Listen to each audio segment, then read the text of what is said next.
And Thank you for joining us this afternoon at the Poison Pen. I'm Barbara Peters, and with us today are two debut novelists, Sara Sligar. It's Sarah without an H.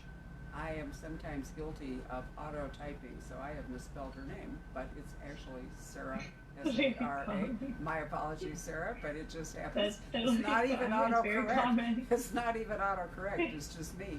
And It's a mental autocorrect. it is. And with her is Rachel Harrison. Hi, Rachel. Hi. And this is your debut, and so your book is called The Reunion, and Sarah's book is called Split. Right there, take me apart. You know what? I always The want to call Return. it Split. Sorry. It's The Return. No. Rachel's book is The Return. Your book Yes, is yes. Take Me Apart.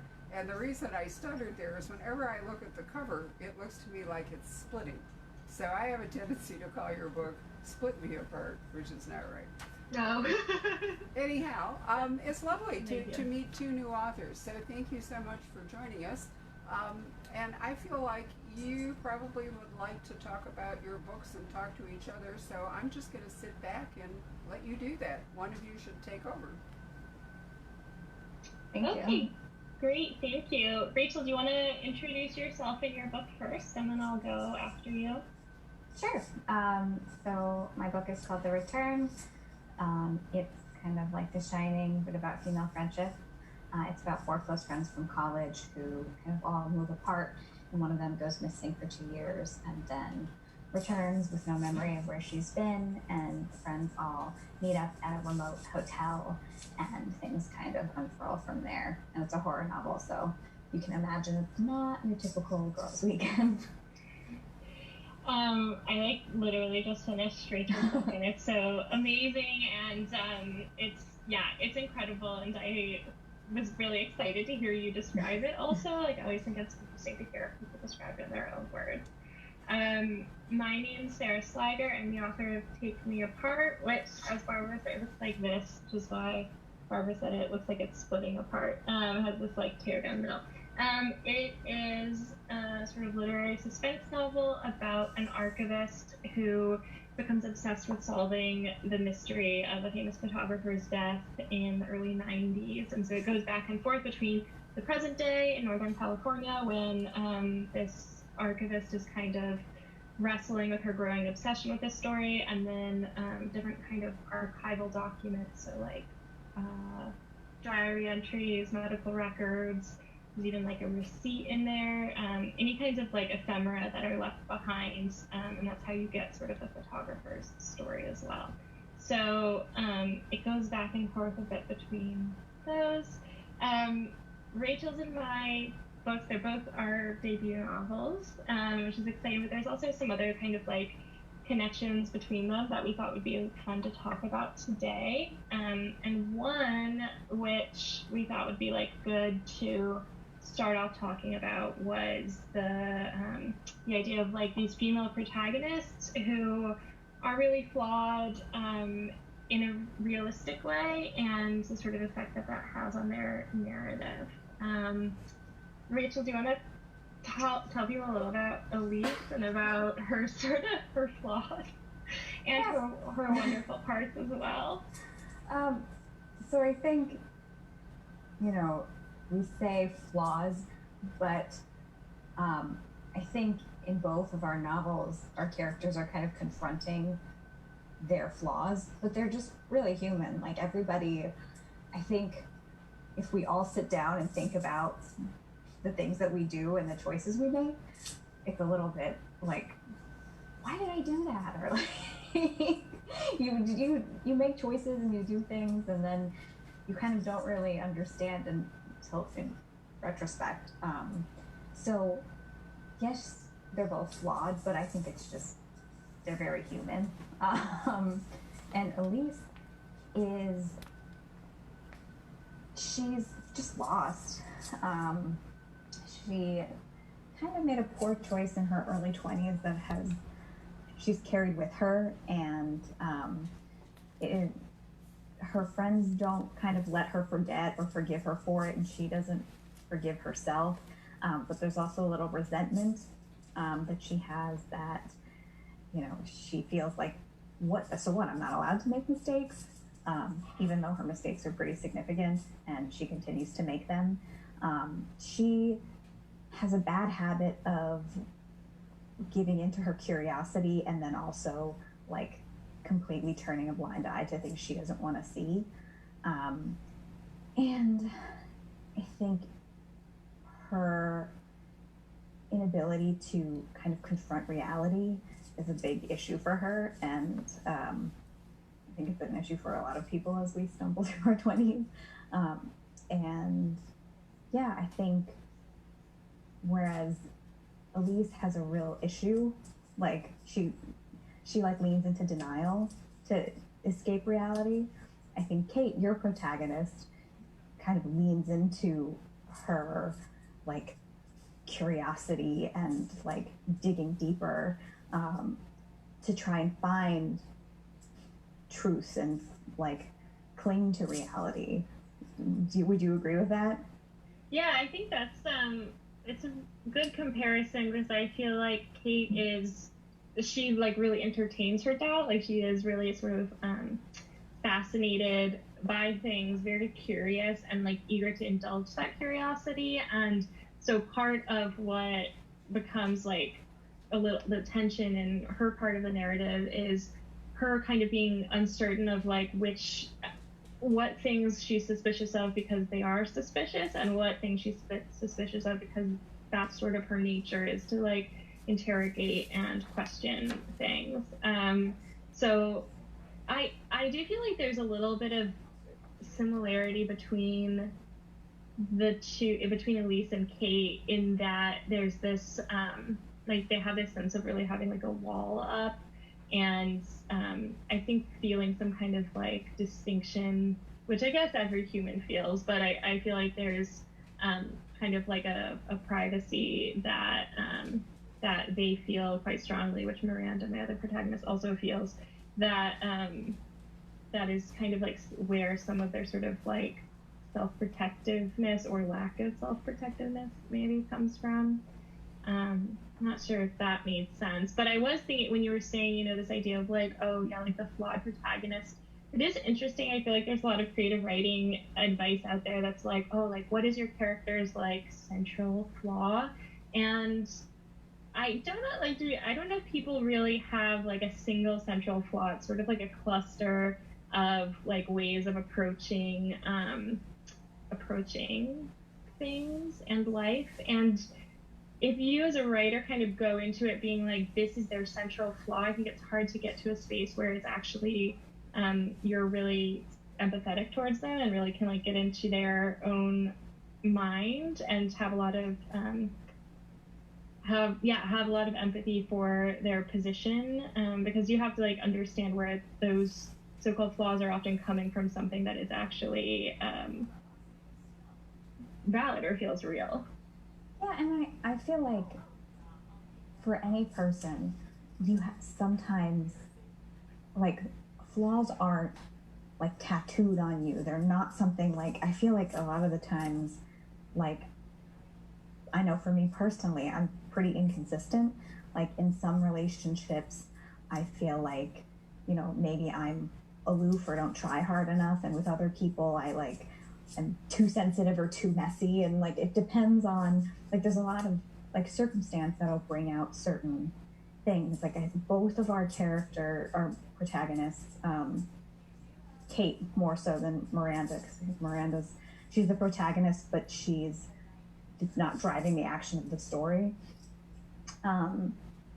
They both are the type of people to scratch itches even though they know they're not supposed to scratch them. But for Elise, like, there are certain things where she'll do,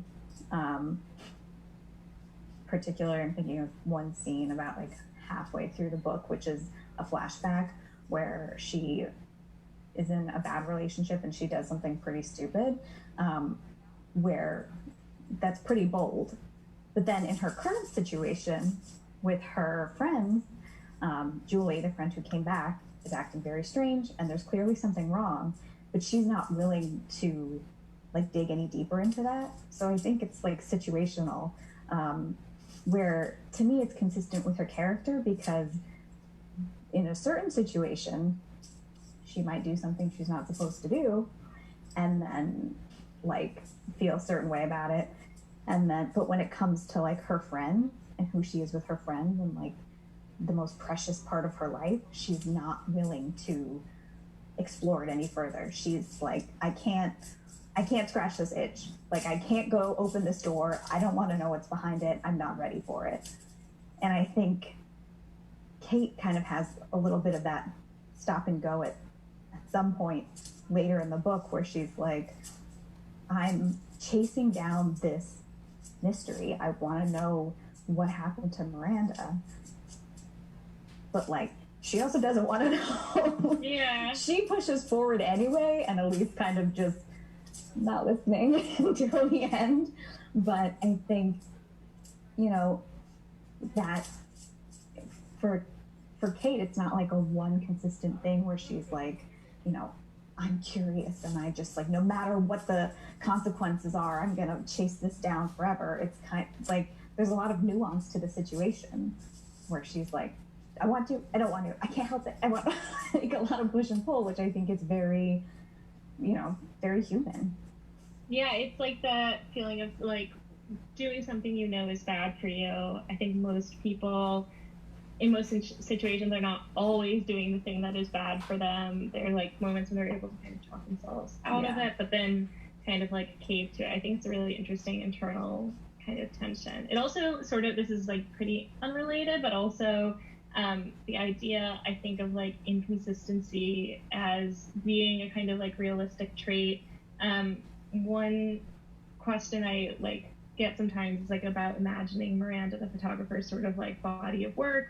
It's not based on any, you know, single photographer's body of work, but what I wanted to do when kind of like creating this account of her career and the different photographs that she shows is to actually think about like what somebody's body of work looks like over the course of their career, which is like not like extremely consistent. And I think that there's it's almost like leveling up from like, okay, yes, like consistency is important, but then there's also a level of like inconsistency, like you have to be consistent in the way you're inconsistent or something. There's something about that inexplicability and change that feels really important to creating a kind of realistic and believable character, but it's kind of ineffable. It's very difficult to sort of put your finger on exactly how to like accomplish or achieve that, I guess. Yeah, I think, you know, it's tricky to have a character feel true to life without them being too confusing. Because yeah, you know, we all know people who do things and you're like, what are you doing? You make no sense. You're acting different around this person, or like, we all know people like that who are so off the wall, we don't even, like, they don't seem real. So being able to like capture the essence of somebody and have them feel like a real character, like a real human, without them being flat or without them being too out there where you can't follow what they're doing. I think motive is very important. I think, you know, I think in your book, Kate's main motive is kind of, she's struggling with some of the things that Miranda's struggling with, and she wants to know like how Miranda's story really ended, because I think that's a question she's asking herself, like, how does my story end? And you know, their lives are tied together, and she feels very connected to this woman who she's in her house. She's looking through her receipts. That's such an intimate thing, to like be looking through someone's personal papers and you know, just anything, random letters back and forth. It's so deeply personal. So like, obviously she wants to know what happened to her, but I think it's also a question for herself, and that's her motive that like drives her to make these decisions, even if they're inconsistent or whatever. And then I think Elise's motive is sort of to preserve her friendships by staying in denial. So it's a little bit Elise's motives are like inaction, and Kate's motives are a little bit more active, in terms of like she's seeking something out and she has like the heart of a journalist. So I'm going to interrupt for a moment, ladies, because I know you've talked a lot about character, which I think is fascinating, but I think that we need to orient the reader in the story just a little bit, because they're not going to pick up on this, why the character thing still needs to be rooted in the actual story or structure of the book. So what you've got is Kate. She's an ex-journalist. Kate, is it Aiken? Is that how you want to pronounce it, Sarah? Or yeah, Atkin? yeah.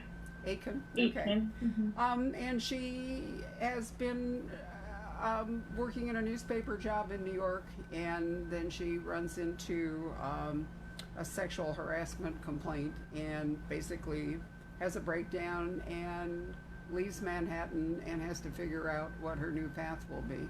And it looks fairly straightforward. She goes to Marin, above San Francisco. I went to Stanford, so Marin County is territory well known to me. And it looks like a straightforward job. That she's going to be archiving papers in preparation for either selling the mother's effects, or perhaps is somebody going to write a biography. And it turns out not to be a straightforward biographical project at all, which I suspect actually most people who set out to write a biography find is not as straightforward as they might have imagined. But that's the framework that you take, Miranda. You had an excellent review in the Wall Street Journal, which I really liked. And I think Tom Nolan summed up the book very well when he said your debut is by turns an art world satire, an erotic romance, and a descent into madness. And its gratifying conclusion proves well worth the digressive journey, and it is fairly digressive. But nevertheless, I do think that it takes a lot of dynamic from the fact that it looked like it was going to be a straightforward archivist project, and then it all goes boom. And that's contrast makes the book work, I think. Yeah, thank you. Yeah, I think that there's this like what she's expecting is something that's very flat, and Right. She's kind of thinking of it as like a summer job, but also her brain is a little bit ripe for it to go wrong because she's banking so much on this like this archival project being like a restart of her life. I feel like also that's the same dynamic in Rachel's book, where you have these four friends who, as you mentioned, like one friend goes missing for 2 years and then like suddenly returns, and that's kind of the backstory. But then they are going on this like girls' weekend away in the Catskills, and are sort of expecting. Well, actually, I don't know if Elise is like expecting great things out of it in the beginning, but it sort of seems like it's going to be this like setup for like a nice like weekend with friends, and then it turns into this like horror show. I feel like that. I'm like always really compelled by this format of like you are expecting something to be easy, it turns out to be really hard, and I feel like it can be really hard to grapple with that disjuncture of like what you expected or planned for, and then what actually happens. But also I felt like with the return, it was like, even though I was like sad for the characters going through this really difficult situation, I also was like, it's like so fun in a terrifying and scary way, but it's very fun when like crazy things start happening and this like fear comes in. You have this kind of, I think, experience of that also as a reader, which I think maybe we were both trying to create in our books, of this like the reader, you were expecting maybe something else as well, but now you know that that something worse is going to happen. Yeah, I think putting characters in a situation where like things go wrong is the best. Just to kind of be, because you have to set up your characters to have kind of like an arc, and to test them and to make them change, or else what's the story? Really. Yeah. It also, Rachel and I had spoken a little bit about talking about genre, which is kind of the same, like, genre and marketing a book is like what like you set the reader up to expect something from the book. And Rachel's book is sort of, I would say, well, I'll say what I think they're marketed as, and then, we can maybe speak to like what we feel the genres are. But your book is marketed as horror, and my book is marketed as sort of like a thriller or literary suspense. There's some like screaming about the word thriller I can talk more about. But so these are sort of like the genres they would be shelved in. Do you feel like your book fits neatly into the horror category? Did you like have any? Did you want to write a horror novel from the beginning? Did you want? Did you always see it as part of that genre? Yeah. For me, it was like from the beginning a horror novel about female friendship. I write horror, I write like speculative dark fiction, and it was definitely the avenue I wanted to go down. And it's heavily influenced by The Shining, and I would say it's got some like Jennifer's Body vibes. So I think my book kind of fits neatly into the horror genre. I have been, people say horror thriller, whatever people want to label it as, whatever it is to you. It's, I wrote it, it's not mine anymore, but I see it as a horror. But that was something when I was reading your book, I was like, did you set out for it to be a literary suspense, or did you have the idea for the story and then it kind of unfolded in a way that was suspenseful? I had the idea, like, it was always going to be a suspense, and like that kind of, I was really interested from the beginning in this question of like how much can we really understand about someone from their artifacts. And there's always kind of this like piecing together a mystery based on evidence, and kind of like going into that there's always going to be this photographer's death. So it was like really set up to be some kind of suspense novel from the beginning. I think that and if anything, I think actually it got like more literary over revisions, because I think I like fleshed out the characters more, and it sort of went deeper into that element. So, insofar as like literary is meaningful at all as a category, which it may or may not be, but I think it is, the book is now very character driven. I said there's some disagreement about the thriller, and it's interesting. I guess I would describe yours as a thriller as well. I feel like I have a very capacious idea of the word thriller. And I know that, I know some readers are a bit disappointed because we're a bit disappointed by Taking Apart being marketed as a thriller, because they expected something very different from it, because it's not like a sort of like espionage, like, like Born Identity, people traveling between continents and like dead bodies all over the place thriller, even though I also love those kinds of books and movies. It's like more sort of like psychological suspense and kind of like a slow burn. But I feel like there's something about the word thriller to me that kind of just signals some sort of like interest in like fear or dark, like some kind of like dark material. It's like something about the feeling of it to me that is like kind of how I think of the genre of thriller, and also is like wanting it to be, really like you want to like kind of like power through it. So those are sort of my thoughts about the word thriller. But yeah, I don't know. What do you think? I think thriller is tricky, because I think I feel like people who read thrillers like have like a specific expectation going into the book if it's marketed as a thriller.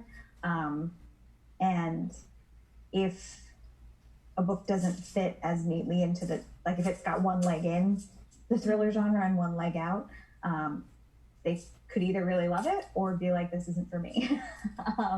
So I think, but I mean, that's the same with any, even if a horror fan picks up a horror book, it might not be for them. So, I think it's tricky when I'm glad I don't work in marketing. It's not my forte.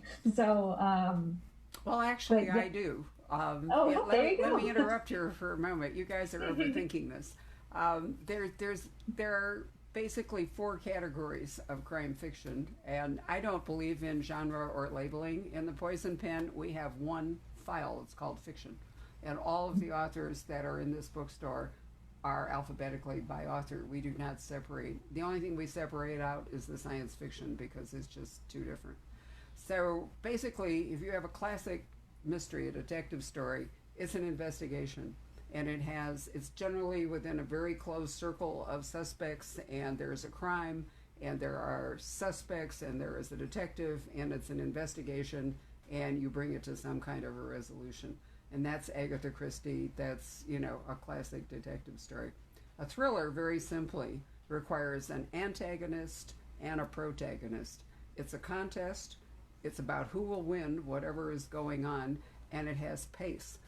An investigation can go off in all kind of different directions, but a thriller drives really basically from the beginning towards the end. And so if you're thinking about military fiction or classic thrillers like, Rogue Male or Brad Thor or whatever it is, those are straightforward thrillers. What's interesting is that women's fiction, stories that interest women and are character driven, have taken over a part of this thriller structure.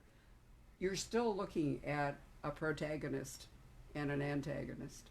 You're still on a journey, but your pace is different and the characterizations are wider as a general rule. But at the end, it's still a journey, right? That's what happens in this book. Your character goes from one situation and ends up in another situation, right? You're looking at me puzzled, like you don't really agree. You just sorry, it's froze the for a internet second. connection. It That's wasn't okay. you. Oh, okay. So basically, that's what happens to Kate. But I think by your yes, I think both of our books, in that sense, are both women's fiction. No, I don't think of them as about women's fiction. I think it's just that thriller has a lot of room in it. There isn't just one kind of thriller. If the driving force is basically a journey and you have a hero and an anti-hero, there are lots of ways that journey can progress. And I think that what we're calling suspense is a slowed down version of the more propulsive thriller. And you get to bring in character and you get to explore a lot of different things. But the straight line through the story is still that journey, that contest. In a detective story, it's completely different. It's circular. So if you really read an Agatha Christie and diagram it, and then look at your book and diagram it, and you will see that it's quite different. But the great thing about crime fiction is there's room for absolutely everything. You can have, do you guys know what a caper is? Yeah. You think about the movie The Sting, for example. A caper is a whole lot of intricate moving parts, and the only question in a caper is who will get away with what, which is why it works really well for bank robberies and bad guys. Often capers, their hero, the lead character, the point of view character, is often a bad guy. Like with Richard Stark, he's a bank robber. Everybody still reads those and roots for the bank robber. So you allow the bad guy in. It's really fun, to play with all these different things. You're not even obliged to write a sequential thriller. You could turn off and write some version of The Sting if you felt like it. It's all still crime fiction. That's what makes it so much fun. And I do think it's a shame. Yeah, that, I mean, I'm sorry, your connection keeps sort of slowing down. Right.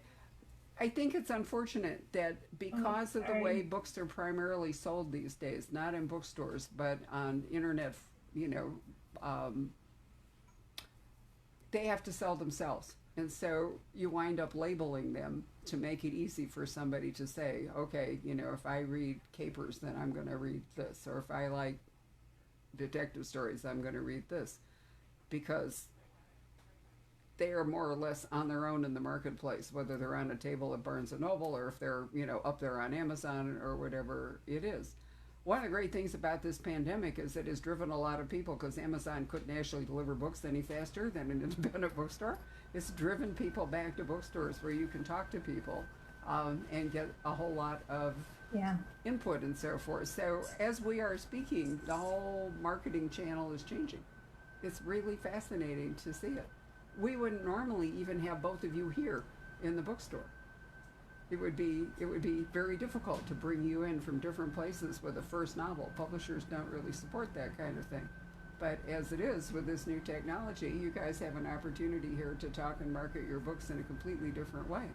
I think it's going to be fascinating to see where we come out of this at the other end, and whether we wind up with a version of the old bookstore with live events and the new bookstore with Zoom events, and bringing in authors internationally. I just did an event right before yours with 2 British bestsellers, Rosie Walsh and Claire McIntosh, and we had this whole same discussion about how to market books and labeling books and why they were necessary, but how they're also restrictive. And that's a discussion I wouldn't have had with either one of them 3 months ago. So it's all terrific. Anyway, I interrupted you. I will stay out of the picture. Oh, but I think that's right. I mean, I also think that I agree with definitely the point that crime fiction has this like capaciousness, which is also why I wanted to start writing in the genres, because I think there is a lot of like room for growth and flexibility. And I think it's just like such a interesting sort of category. And also, I was also going to say, yes, like independent booksellers are definitely the best source of recommendations, and often read so widely that the genre distinctions are not, like the first, like foremost part of it.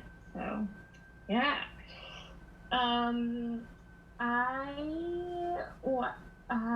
Okay, I have this question for Rachel that I want to ask, even though it's like a little bit off, it's totally off topic, but I really wanted to ask it. Okay, so Rachel's book takes place in this like, unless Rachel, did you have anything you wanted to add about genre also? And then I'll ask this question, which is like nothing really about genre related.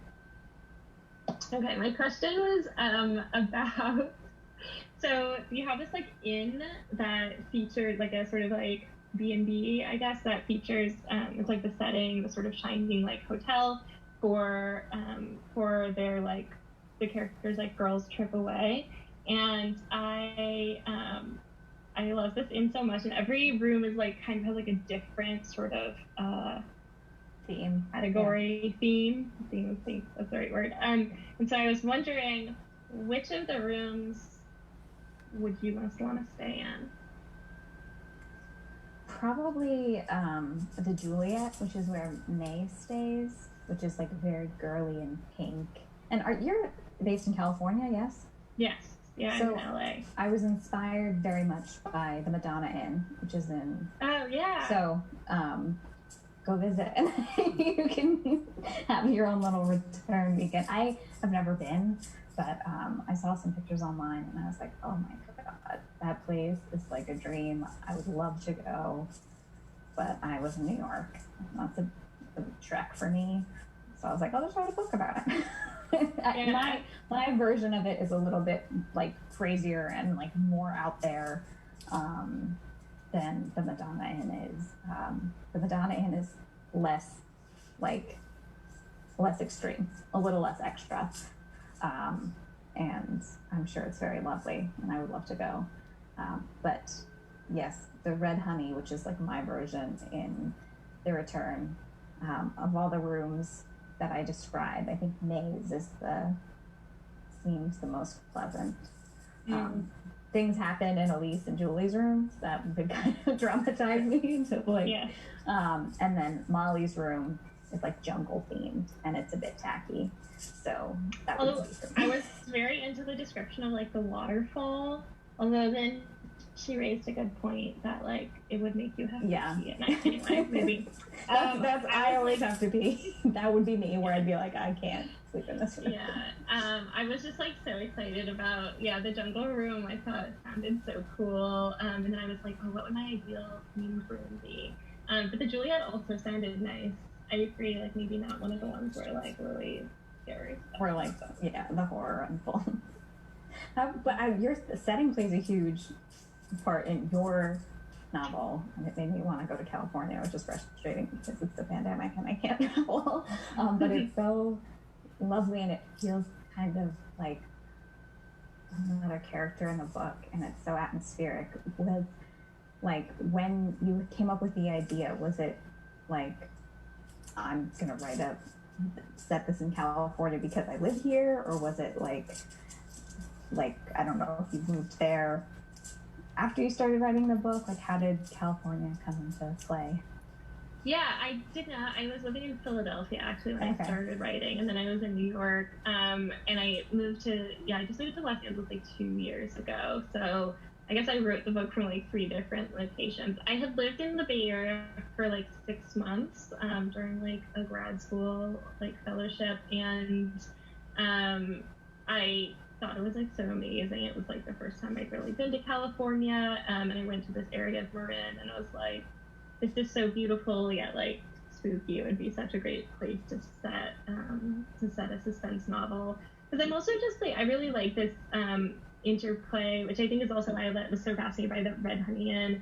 This interplay between like something being like a kind of tourist destination and sort of seen as very beautiful, and having this like real kind of like beauty or like calm about it, but then inevitably the difficult things that exist in any place being part of life there. So I think that is sort of where that kind of fascination came from. But definitely the setting was like really early on. I feel like I like have a sense of this kind of like atmosphere before I feel like every writer has something that they like need to know before they can really feel like fully committed to the idea and understand where the book is going. And I think for some writers, it's like they have to understand the central character really well, or they have to know what like the solution is going to be. And for me, it's like more about this kind of like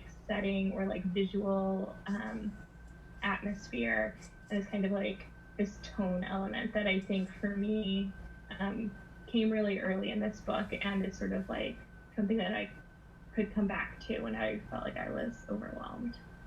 I can't believe you didn't live in California when you wrote it, because it's so like I felt like I was in California when I read it. It's just like it's so atmospheric and lovely, and I loved the house, Miranda's house, where Kate is working, where it's like nice but like a little bit dilapidated, and I just thought that was so like the idea of this like house up on the hill that like was once like a really really nice house that's sort of like split into disarray. I just thought it was such a perfect setting for the story, such a perfect backdrop. In some ways I felt like it was better that I didn't live in California when I started writing it, because I was really approaching the state with this kind of like wonder and like awe that I feel like both Kate and Miranda, who both separately at very different times but moved from New York, kind of experienced this like just feeling so overwhelmed by the beauty, because I do think it is a really overwhelmingly beautiful state, and that area in particular is so striking. So I felt like it was good that I didn't live there, because it gave me that kind of ability to feel that sort of awe. But I'm really happy that it created that feeling in you. Yes, it was a little vacation for me. Yeah. It's the equivalent of me wanting to go to the Red Honey Inn, which I desperately want to go to, even though a lot of crazy stuff happens there.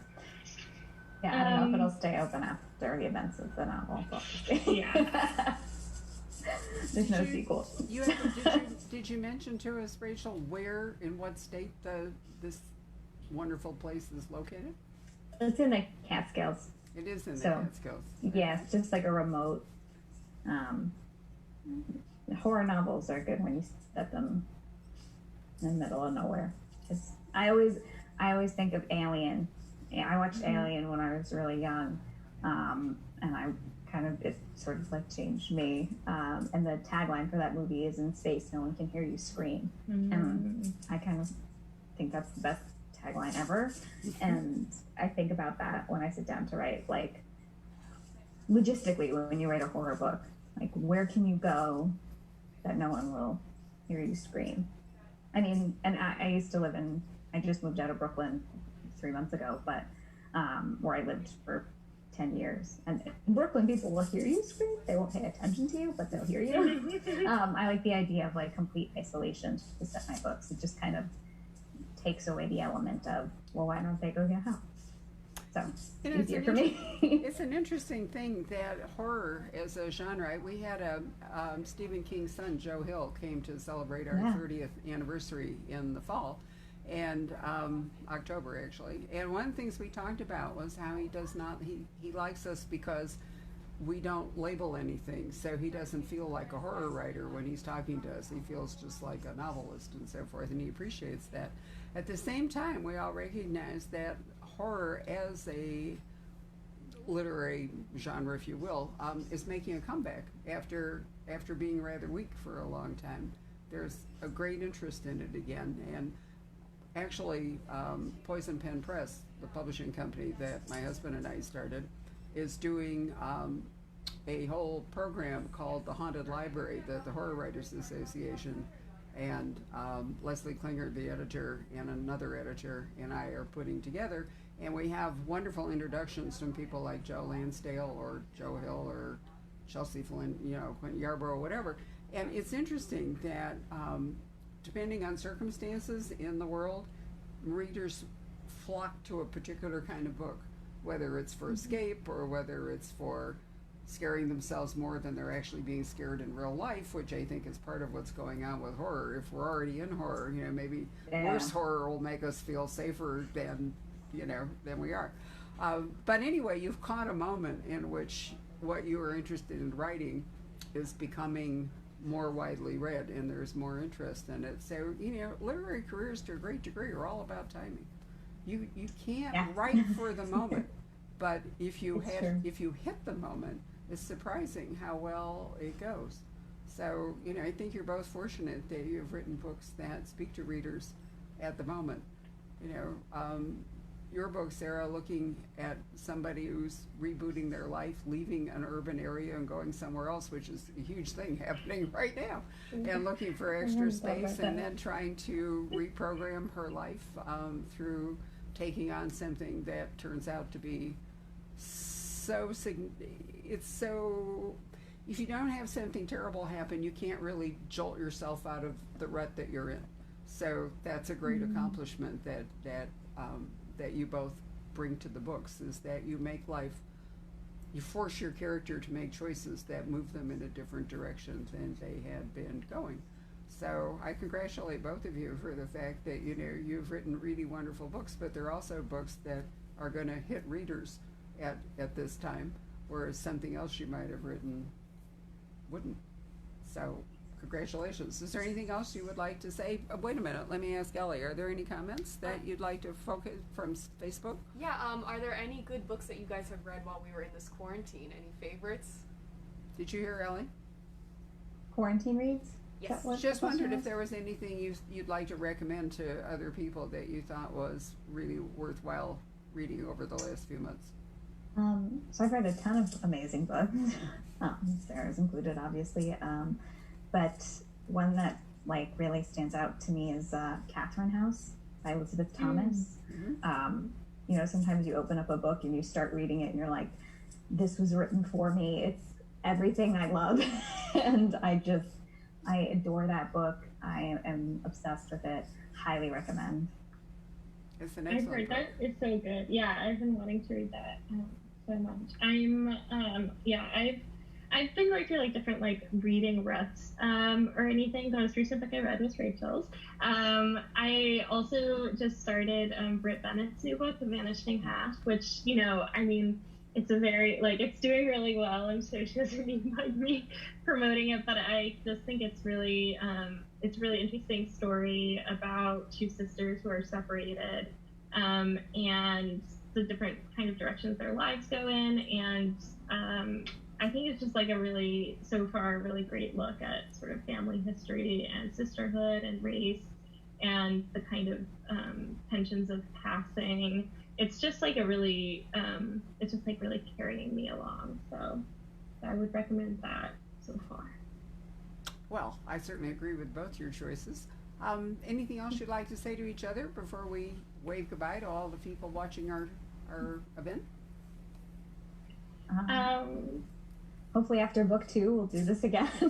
Yes, maybe in person. Maybe. Yes. Which, yes. which would be lovely. And you know, we do little conversations that are not book events, but just sort of me home in my office talking to authors. So if there's somebody that you'd like to give a little push to, feel free to email me, and we could always do like a little 15-minute conversation, kind of impromptu. But the more I think the more we can recommend books to people right now, it's a wonderful solution to many of the things that are driving us crazy, like isolation and being fear and wondering what's going to happen. Sometimes going back and reading the past is a wonderful way to think about going forward, which in fact your Britt Bennett book and another book I will recommend to you by Jordan Farmer called Pale.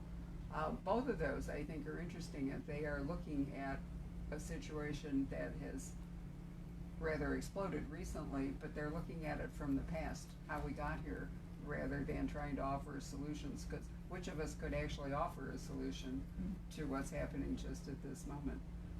So reading a book and thinking about, you know, how we got there, I think is a wonderful way to approach problem solving. Anyway, ladies, thank you so much. It's really been a pleasure. I want to thank our Facebook audience for spending time with us this afternoon, and we wish you a very happy weekend.